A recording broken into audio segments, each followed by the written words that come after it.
नमस्कार सर्वांना। वेळ लागले ते श्री संत ज्ञानेश्वर महाराज पालखी सोहळ्याची आणि या पालखी सोहळ्याची फलटणमध्ये प्रशासकीय यंत्रणेने जय्यत तयारी केली असून सध्या आस लागलेली आहे ती वारकऱ्यांची। 2 दिवसामध्ये पालखीचं आगमन फलटण शहरामध्ये होत असून ऐतिहासिक फलटण नगरी त्यासाठी सज्ज झाली आहे।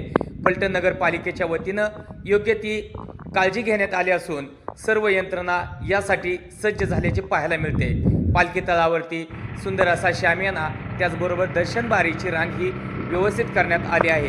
त्याचबरोबर चिखल होऊ नये याचीही यावेळी काळजी घेण्यात आली आहे। फलटणमधील रस्तेही चकाचक करण्यामध्ये प्रशासन यावर्षी यशस्वी झाल्याने प्रथमच फलटणमध्ये श्री संत ज्ञानेश्वर महाराज पालखी सोहळा सज्ज